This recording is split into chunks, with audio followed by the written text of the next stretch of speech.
Hey guys, today we're going to do a quick yin practice. 5 postures to help open the sacral chakra, which we did the root chakra last time.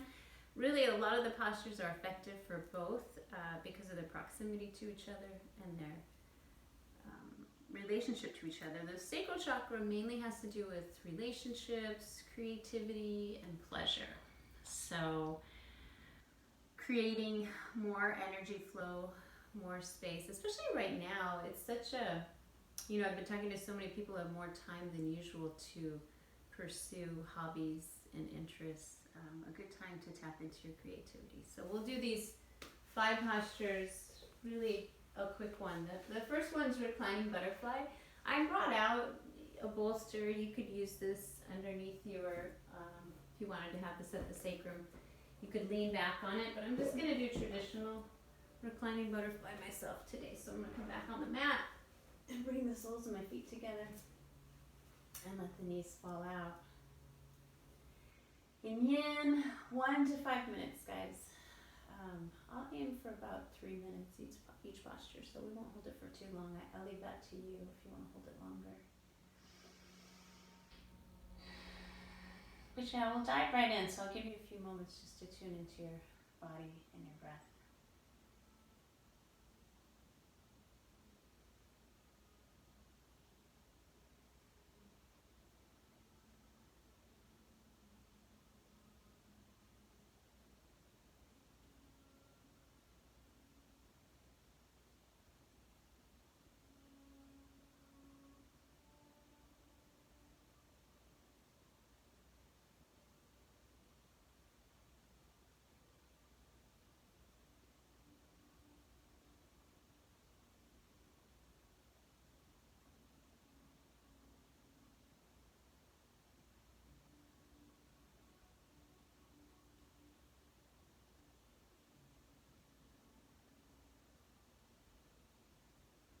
Typically in a yin practice, especially a restorative yin practice, you're just going to let your breath flow naturally. You don't have to practice ujjayi or any type of controlled breath. Although you might find that if you're using the breath as an anchor to stay present, to stay here, that it'll deepen naturally to a certain degree, and that's certainly okay.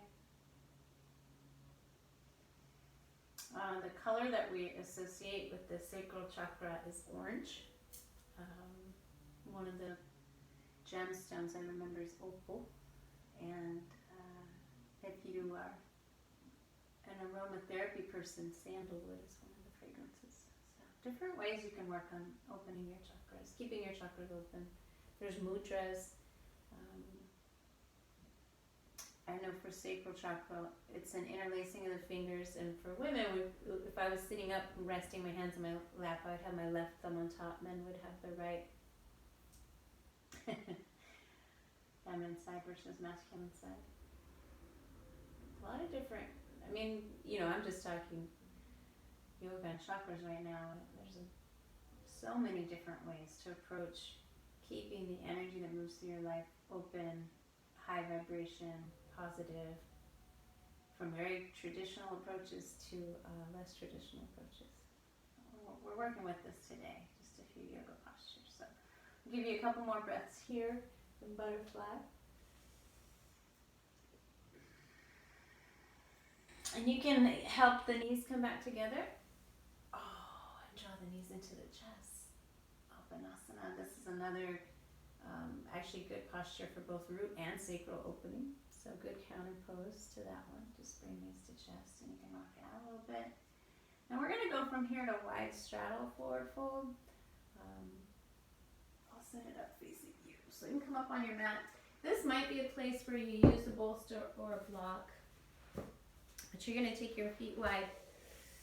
And I like to start, come into the pose with my legs active, toes up, knees up, really feel the stretch land, and then just let everything relax. And you're going to keep your spine long. You can feel your sit bones nice and grounded in the floor, and you'll start to let your heart come forward. You might come forward just a little bit. Some people might bring the forearms to a block. Others might go forearms to floor. And you do have those yogis that lay all the way down. That's not me, particularly not today. So I'm going to go ahead and use a bolster. And again, we'll stay for about 3 minutes.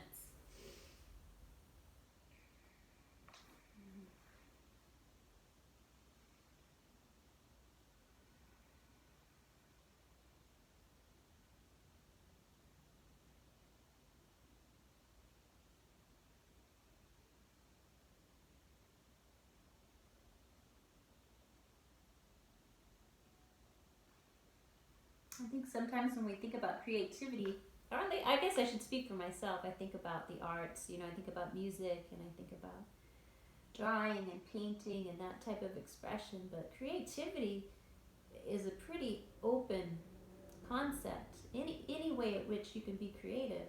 Of course, writing, cooking, gardening. don't tell the children I work with. Video games. I mean, there really are a lot of ways to allow your creativity to flow. So you need to think about what channels, what avenues, what paths work best for you. Or maybe if there's something you've always wanted to explore, but you haven't had the time, or you haven't had the energy, or maybe the inclination, now might be a time that you start to look into that. Maybe you revisit an old hobby, or you start to spend time with a new hobby.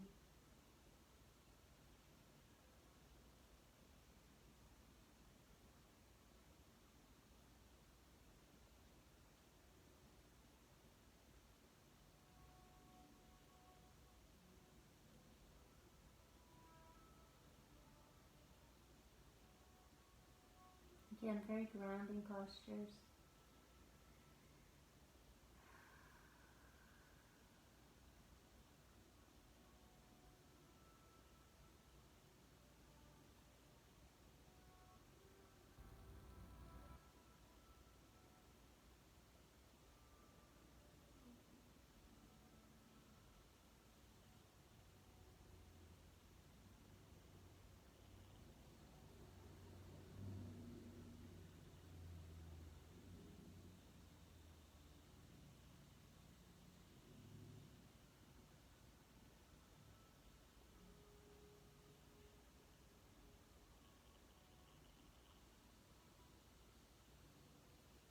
Couple more breaths here.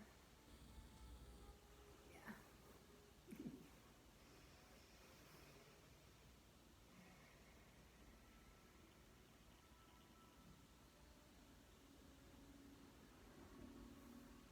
And then working your way back up. Oh. Get rid of the bolster if you have it. We'll bring the legs back down to the edge of the mat. We're actually going to come into Sphinx pose from here. So you can just roll on over to your belly. And the elbows right underneath the shoulders to begin. Lower body's nice and relaxed. You can stay right here. If this feels like too much compression on the low spine, you can move the hands forward a little bit, and that'll give you a little bit less. We're going to hang out for a little while, so you can take your block and rest your forehead. As you move into your full expression of the pose, let your body relax. There's a tendency to want to squeeze the glutes here, squeeze your bum. Go ahead and let that be soft. If the compression in the low back starts to feel like too much, you can move the hands forward, or at that point, if you constrict the muscles in your backside, that'll alleviate some of the compression too.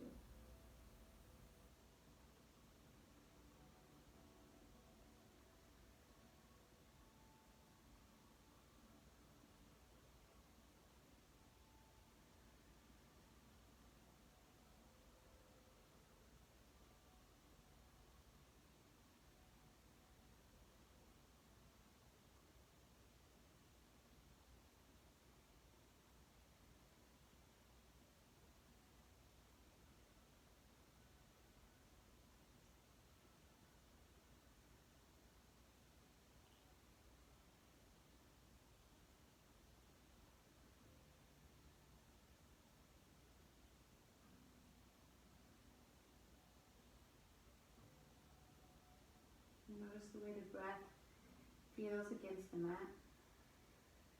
And the way the breath moves through the body. It is a Definitely the best way to stay grounded. Present, just an awareness of the breath. We're going to stay a little bit longer. If you wanted more from here, you could move into seal. You could press into the palms of the hands and lift up. And if you're fine where you are, you can stay right there. Or again, if you need a little less, you just move the hands forward. We're in about 10 more breaths.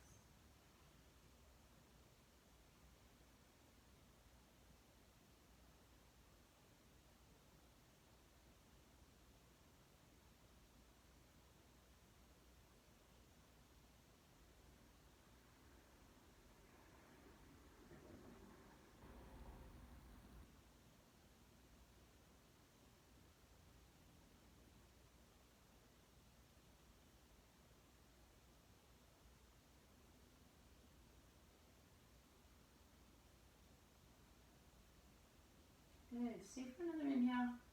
Exhale it out. Oh, come on down just for a moment to release the low back. Take your right knee and bend it out to the side. Just give that a couple of breaths.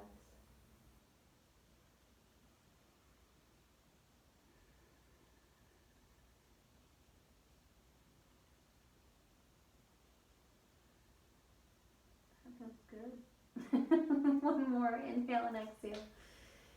And then we'll do the same thing. Take the right leg back.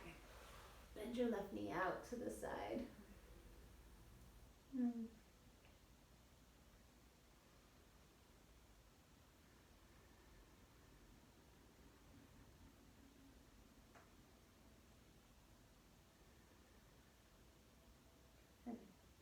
And then we can make our way up to tabletop. So hands and knees. And that, a little bit of back bending there for sure. So if you want to take a couple of cat-cows, just inhale and let the belly drop on your exhale around the spine. Just to counter stretch a couple times. That will probably feel good. And then I thought we would take full pigeon. You could take half pigeon as well, or any variation of half pigeon. So reclining half pigeon would work too, but I'm going to throw full pigeon out there. Cow space also would work. So let me show you both of those. So we're going to start with the left leg on bottom, the right leg on top. I take my ankle out past my knee. This alignment feels pretty good in my body. My shins are stacked over each other, and initially coming in, I've got the feet flexed. Both my sit bones are grounded into the floor. From here, I would sit up nice and straight and then start to come forward. Now, you could have the foot inside. That would work. Some of you guys may look like this. That just has to do with both your anatomy. Could also be muscular tension in the hips, but don't think there's anything wrong with that. It's actually not at all uncommon. Cow space is a stacking of the knees. So that would be left knee on bottom, right leg on top. Same deal though, from here with the stacking of the knees, you lengthen through the spine and let your heart come forward. Personally, I find this posture to be less intense. So it depends on the yogi. So for you, if this one feels like, holy cow, no way, then you might try cow space and see if that works better in your body. But either way, we're going to lengthen up from here and then bring the heart forward. We'll just probably hold just a couple of minutes. A lot of people in this posture aren't going to come too deeply forward. The further you go, the more you're going to feel it in the hips. But just come forward to your degree. So this feels pretty good to me. So I'm going to stop here and let my head rest. The nice thing about supporting the head is now I can let the shoulders relax. I can let the arms be relaxed. I'm going to let my feet go softer. I can definitely feel the sensation in the hips, particularly the right hip. So now just letting my breath move through my body and help shift any energy that might be stuck or resistant.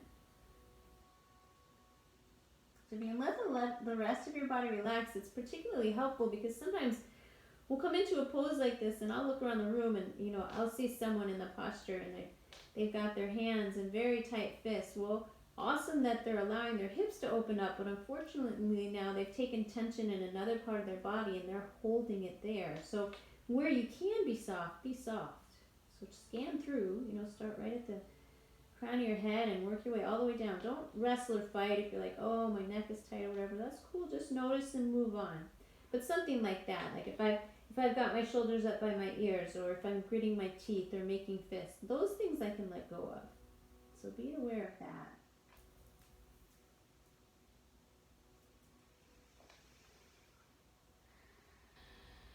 Let's go 3 more breaths on this side.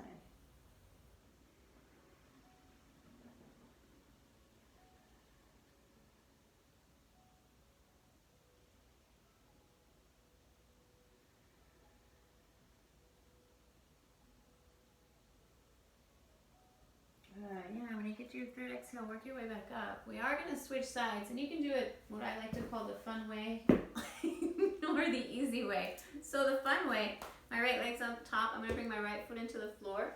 I'm going to twirl around. Now my right leg's on bottom, and my left leg's on top. You could also just switch your legs, and that would work too. I won't judge you because I'm not there. I'm kidding. Do whatever works best for your body. Okay, so you can, I don't know if you can see, but I can feel a difference from side to side. I typically tend to feel a little more tightness on the left side, and I can feel it here. So you might set it up a little differently if it's landing differently in your body, but find the alignment, shin stacking, nice long spine. You can feel your sit bones rooting into the floor. You might take a breath in to lengthen.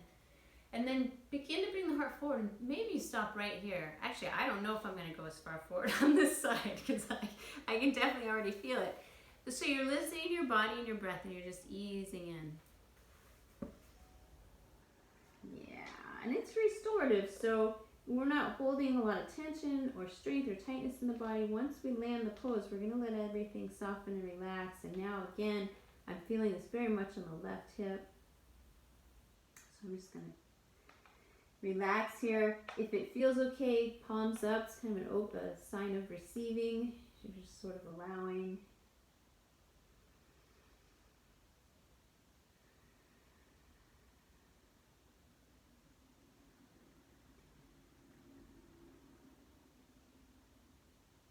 Yeah, I felt like a couple of deeper breaths just to sort of calm my nervous system.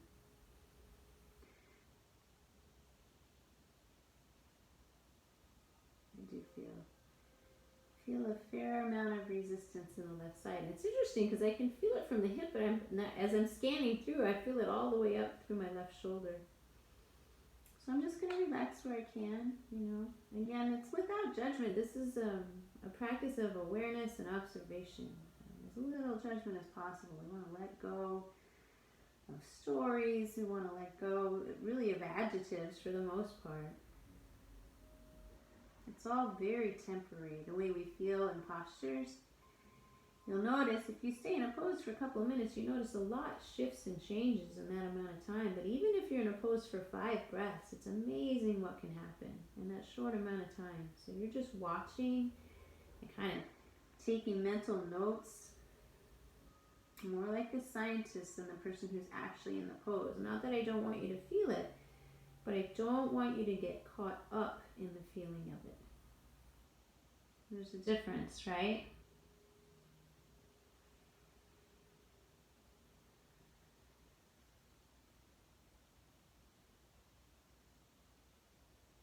And again, just about 3 more breaths.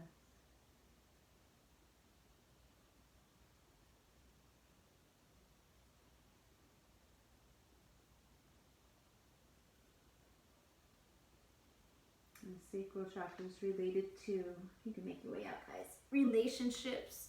Ideally, healthy, supportive relationships, right?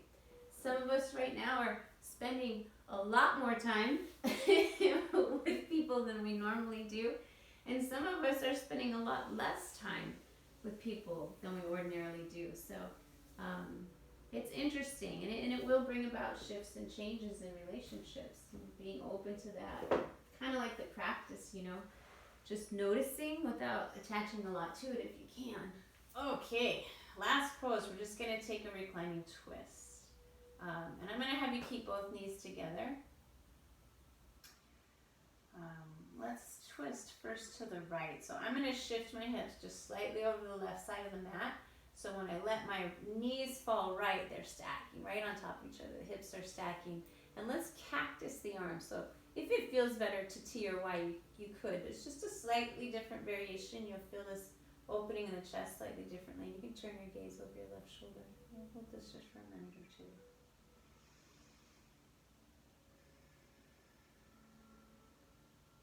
So I'm planning on moving through all the different chakras. You could mix and match. You could start at the bottom and work your way up. It's up to you. It suits you on a different day. It doesn't. You don't even have to pick. You can just randomly choose a practice. You know, it's never going to be a bad idea to come into 5 or 6 poses that are designed to create a little more flow, a little more space, designed to allow the energy to move through your body more easily. Can't go wrong there.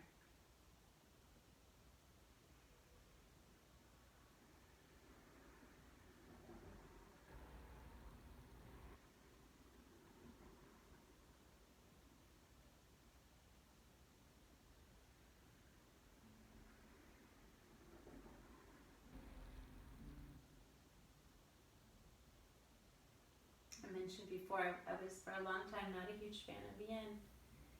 It always feels so good when I let myself do it, you know, when I allow myself the time. I've had a pretty active week. I was trying to think of the last time I came onto my mat and did some Yin. It's been a minute. I've been doing a lot of meditation though.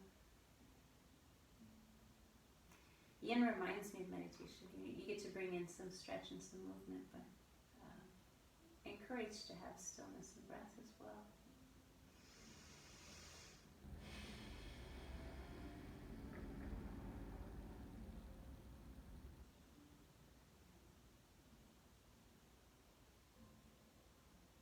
Three more.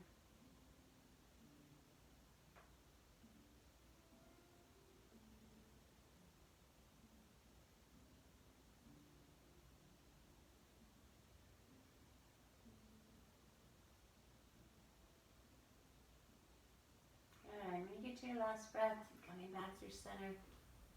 Again, hug the knees in if you want to take a little counter. And now we're going to switch it to the other side. So I'm going to shift my hips slightly to the right. And then I'm going to roll my knees to the left. Cactus in the arms. And now the gaze would go over the right shoulder.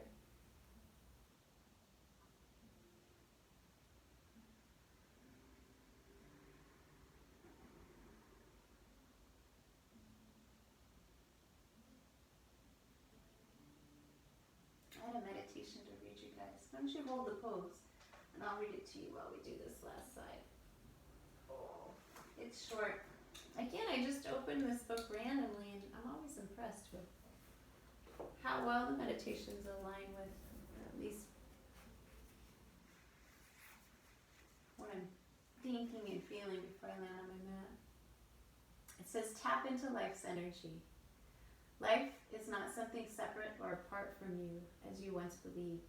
There is a power, a life force that moves, guides, directs, and inspires you.